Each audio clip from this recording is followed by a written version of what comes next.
Assalamualaikum dan selamat malam kepada para pendengar Tim Seram.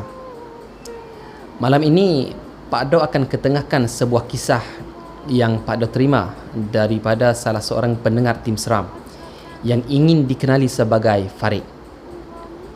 Farid ingin berkongsi satu pengalaman dirinya ketika beliau bekerja di sebuah hotel pada tahun 2013.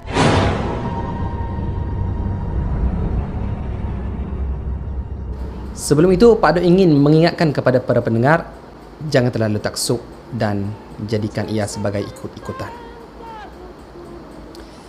Baik, kita teruskan dengan kisahnya. Katanya di sini, Assalamualaikum Pak Do dan Tim Seram.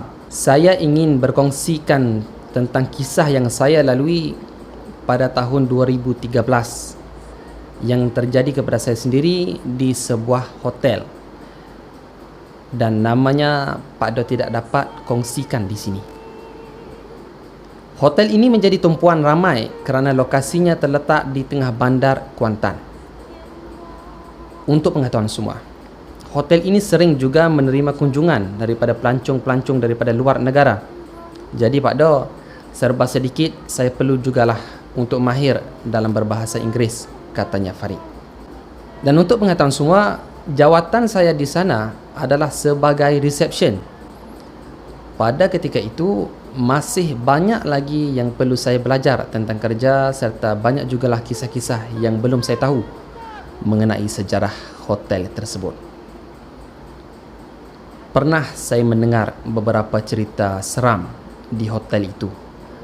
Antaranya adalah penampakan perempuan di tangga, suara orang meminta tolong di lobi parkir kereta, dan lain-lain.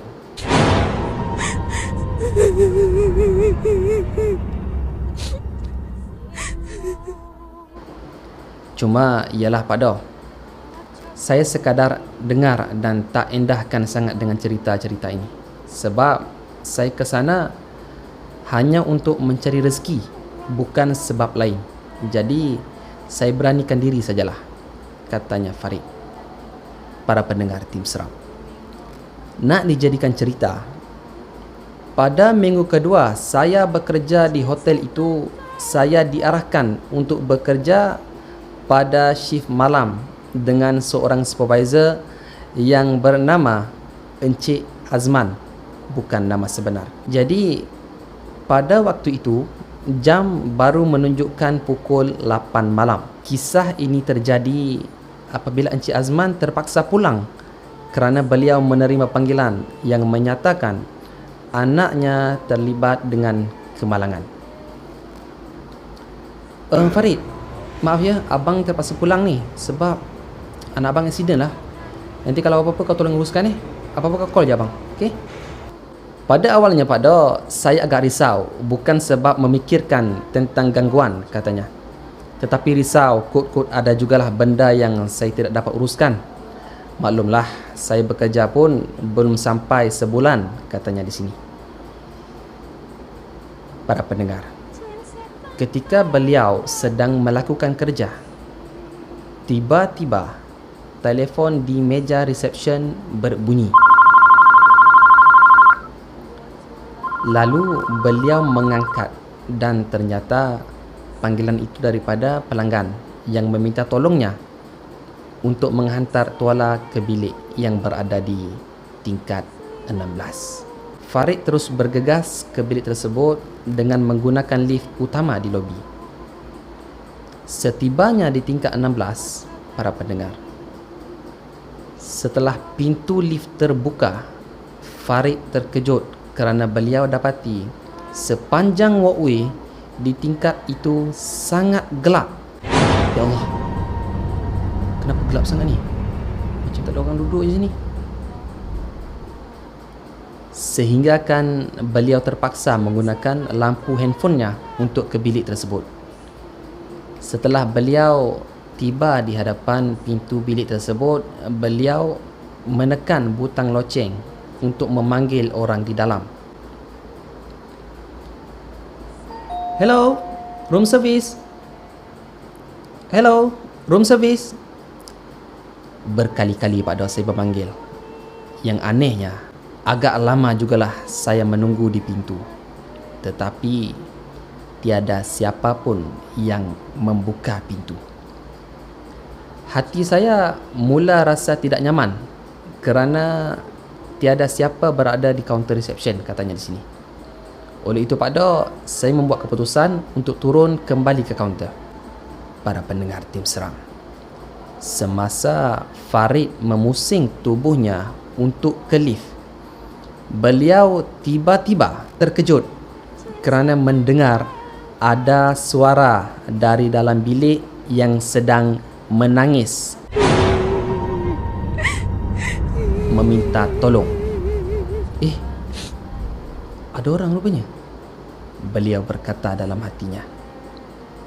Farid berasa muskil, lalu beliau memanggil lagi sekali sebelum beliau membuka pintu itu.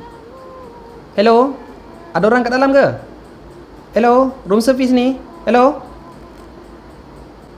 Pak Do, saya perlahan-lahan membuka pintu itu dengan menggunakan master key yang saya bawa.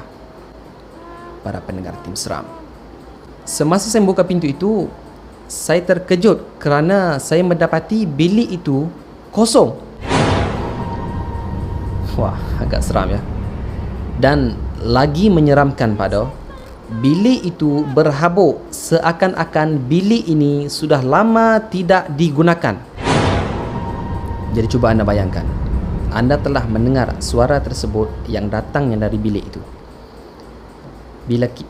Bila anda buka pintu, ternyata bilik itu kosong dan anda perasan bilik tersebut sepertinya sudah lama tidak digunakan. Pak Do, saya mula rasa tidak sedap hati, katanya. Sedang saya perhatikan bilik ini, para pendengar, saya tiba-tiba terdengar ada satu suara perempuan yang berbisik dekat telinga saya. Nak cari saya ke? Mendengar saja suara itu Pak Do, saya terus buat keputusan untuk turun ke bawah. Pak Do, jantung saya ketika itu berdegup dengan sangat laju. Jelas Pak Do, suara tadi memang betul-betul saya dengar. Apabila saya sampai ke meja reception, saya baru teringat ada satu cerita daripada salah seorang rakan sekerja tentang tingkat 16. Tingkat itu memang sudah lama tidak digunakan Pak Do, kerana sering menerima aduan daripada pelanggan tentang gangguan. Yang menjadi persoalannya Pak Do, siapa yang hubungi saya? Siapa yang memanggil saya? Suara siapa yang saya dengar di kamar tersebut Pak Do? Para pendengar, sepanjang malam itu saya bekerja sambil membuka bacaan ayat-ayat suci Al-Quran daripada telefon saya. Pak Do, malam tersebut adalah malam yang terakhir saya bertugas di hotel tersebut. Saya bertekad untuk berhenti kerana saya tidak lagi berani untuk meneruskan kerja saya di hotel itu. Dan sekarang kisah ini telah pun beberapa tahun berlalu. Tetapi Pak Do, sampai sekarang ia masih segar dalam ingatan saya. Sekian perkongsian saya kepada semua. Terima kasih dan salam seram. Okey, jadi itulah perkongsian yang dikongsikan daripada Farid yang telah Pak Do ketengahkan. Jadi lagi sekali Pak Do nak ingatkan, apa yang Pak Do sampaikan ini adalah hanya hiburan semata-mata. Jangan terlalu taksub dan menjadi ikut-ikutan. Dan kalau anda semua ada beberapa kisah seram yang ingin dikongsikan ataupun tempat-tempat yang menyeramkan, boleh tinggalkan komen di ruangan komen di bawah. Dan jangan lupa untuk tekan subscribe channel YouTube Syak Azhar Studio berserta dengan like. Dan kalau anda rasa ini bermanfaat, boleh kongsikan kepada semua rakan-rakan. Jadi semoga kita berjumpa lagi. Terima kasih dan salam seram.